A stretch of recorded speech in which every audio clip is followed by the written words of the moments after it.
Hello again and welcome back to the garden. Now today is a typical spring day weather-wise, which means that 1 minute the sun's out and it looks lovely and the next it looks like it's going to rain.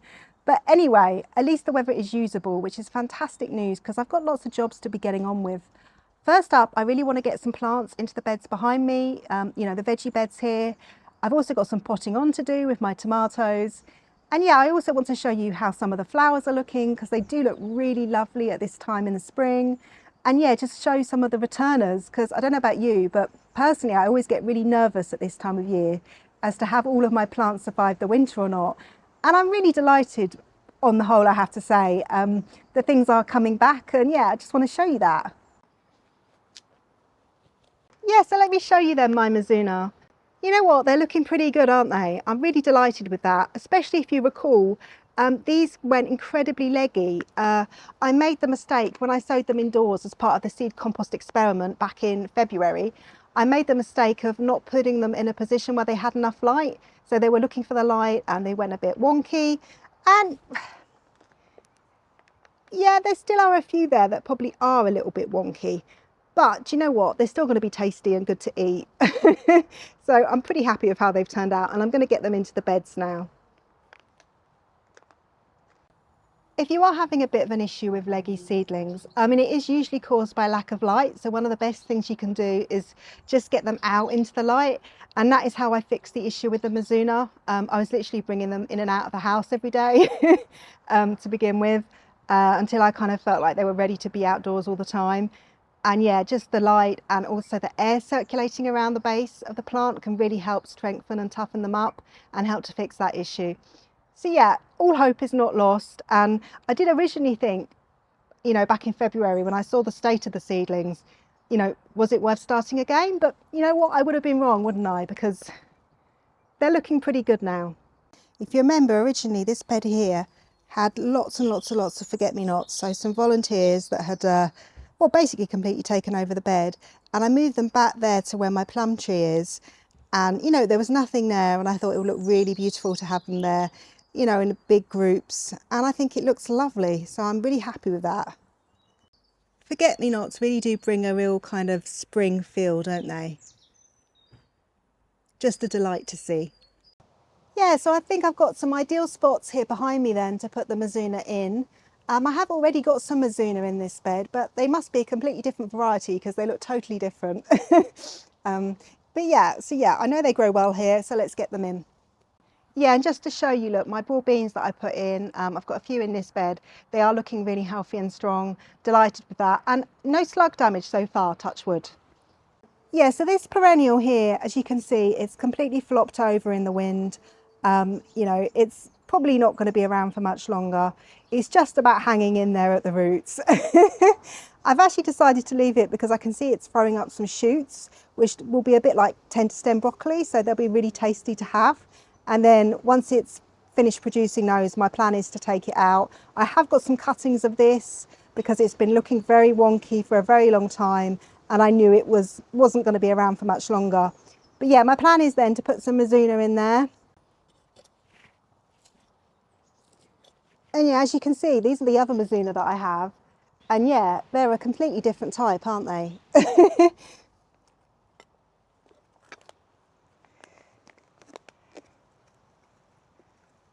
Anyway, I'm sure these will be equally as tasty, if not more so, because looking at them, there's a bit more leaf on them, isn't there? So there's more for me to eat.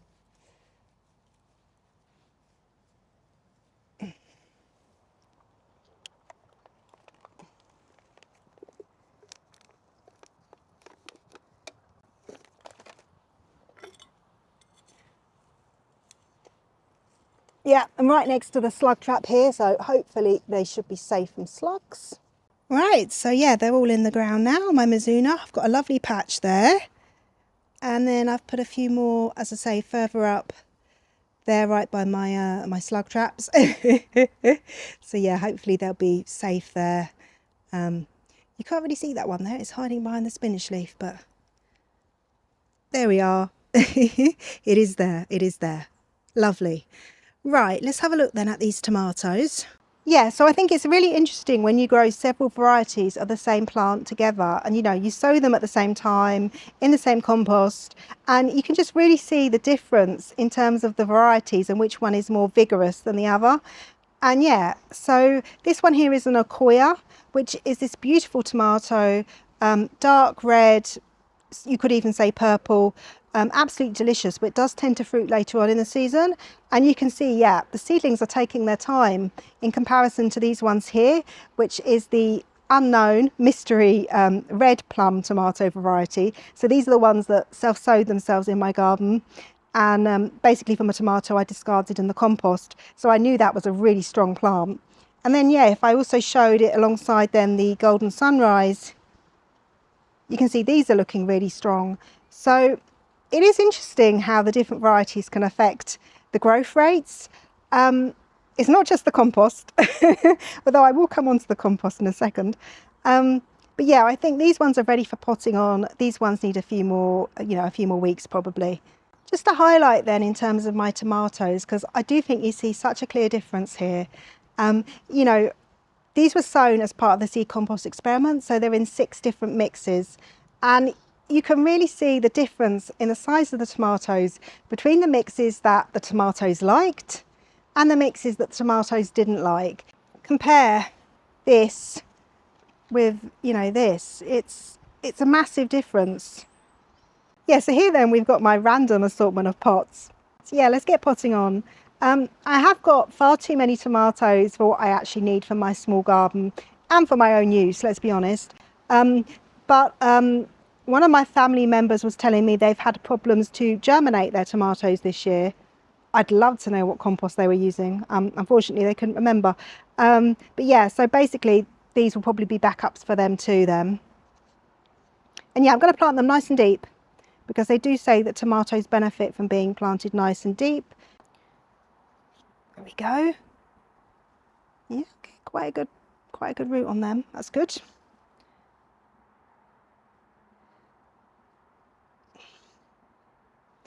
There we go. Lovely. Let's take another one. Yeah, this is one of my favourite jobs because you can just taste those tomatoes already, right? Let's get that nice and deep. And yeah, what I'll do is I'll just go and get some of the red tags, because I'm going to know these are tomatoes, so I don't think I need to write anything. I'll know that the red ones are for the red tomatoes. It's the quickest and easiest way to do it. Yeah, so there we are.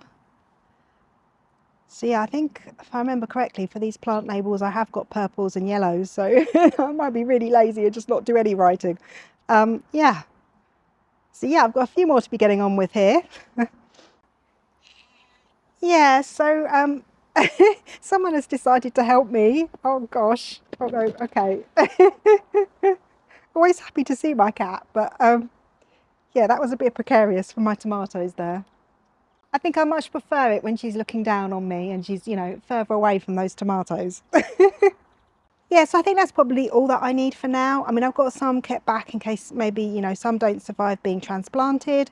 But yeah, I think this is plenty of the one variety for myself and my small garden, and also to give to, the person who's having problems with their tomatoes. One of the problems I am going to have is that I don't have a greenhouse. I only have the very small grow house, and it is going to be challenging how I keep these safe from the frost over the next few weeks. But yeah, I'm sure I'll figure it out. I always do. Just to show you very quickly then some of the cuttings that I've taken from that plant that fell over. I knew it wasn't long for the world a few months ago, so I took some cuttings, and yeah, I think they've taken really well. It is really, really easy to take cuttings from perennial brassicas. I did show how to do that in my video on perennial vegetables that you might want to check out. And these are in fact the cuttings that I took during that video. I have to say, I'm not entirely sure what variety of brassica it is, only that it's a perennial. It could be a cabbage, it could be a kale, I'm not sure. It's a bit of a mystery. I just know that I do really love to eat it. I find it really tasty, and I'm very keen to keep it going. But I think, yeah, with the cuttings that I've taken here, looking good, healthy and strong, I should be in a good place to do that.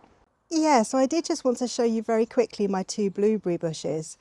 And I've actually been a little bit worried about these because, yeah, it's that time of year where you're waiting for things to come back after spring and you don't know what survived and what hasn't. Now, you can see the one on the right, that is looking very healthy, lots of green leaves. And I can see a few buds on that too.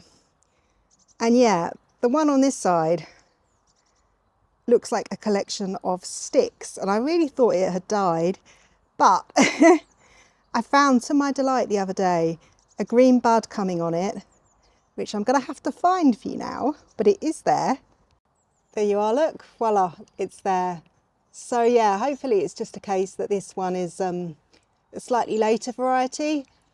I doubt that it's going to be as healthy as the one next to it, even when it does start, you know, growing a few more leaves. But regardless, you know, these aren't self-fertile varieties, so I do need this one to do something. Otherwise, I've just got an ornamental bush, which I don't really want. So yeah, absolutely delighted to see that. Now, the other thing that I spotted in my garden that made me really happy was this. This is my honeyberry. And if you look, it's flowering.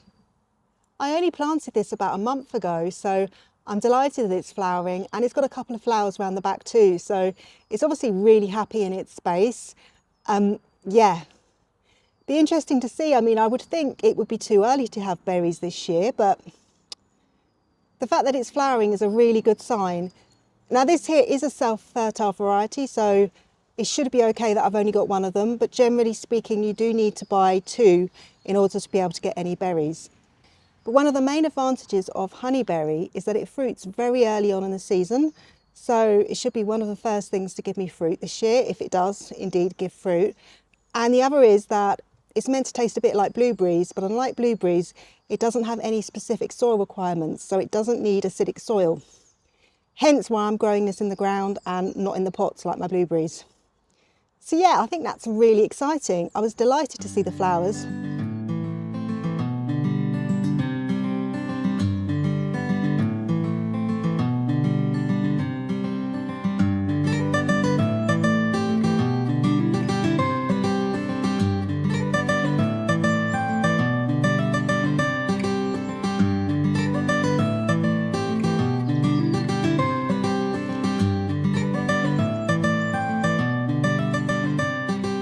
Yeah, so the local neighbourhood cat is still really checking out this Nepeta, but so far it's still intact, which is a miracle.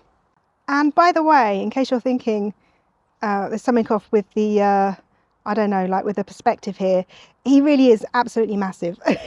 He's a very big male cat, but we love him. He is an absolute superstar. And yeah, he's much beloved on the estate.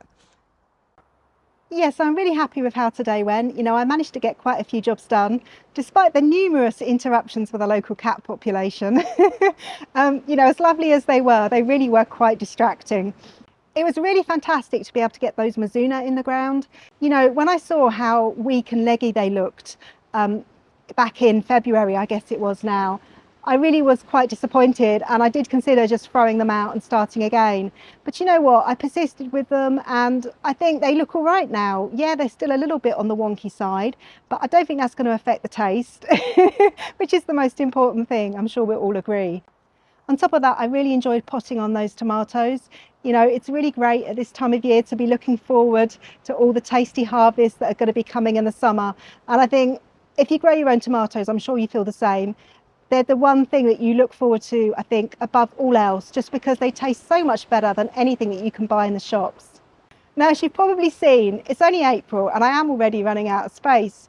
You know, I've still got the Akoya to pot on, and then later on I'll be sowing other tender plants, you know, things like cucumbers and courgettes, which again are going to need a bit of protection. So do let me know in the comment section if you've got any nifty tips, you know, any cheap ways to kind of help protect those seedlings while you still need to keep them out of the frost, because yeah, I'm definitely going to run out of space in the grow house, and I really don't want to be having to cart all of them back and forth into the house every night.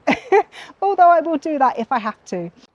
Yes, I hope you've enjoyed the update from the garden today. You know, I've really enjoyed showing you some of the flowers that are looking really lovely, and also some of the plants that have returned, like the blueberry that I was really worried about. And yeah, and the honey, what's it called? And the honey thingy, that's what? The honeyberry. That's wowed me. I wasn't expecting it to flower this year. I literally only planted it in the garden a month ago, so I'm ecstatic that it's flowering so soon. Yeah, but thank you so much for watching along with me. You know, otherwise I'm just some crazy woman talking to herself in the garden. And yeah, the number of cats as well is questionable. So yeah, I do thank you for watching, and I also want to thank all of you that leave me so many lovely, interesting comments. I do really love reading them, and please do keep them coming in. But yeah, either way, I want to thank all of you for watching, and until next time, bye bye.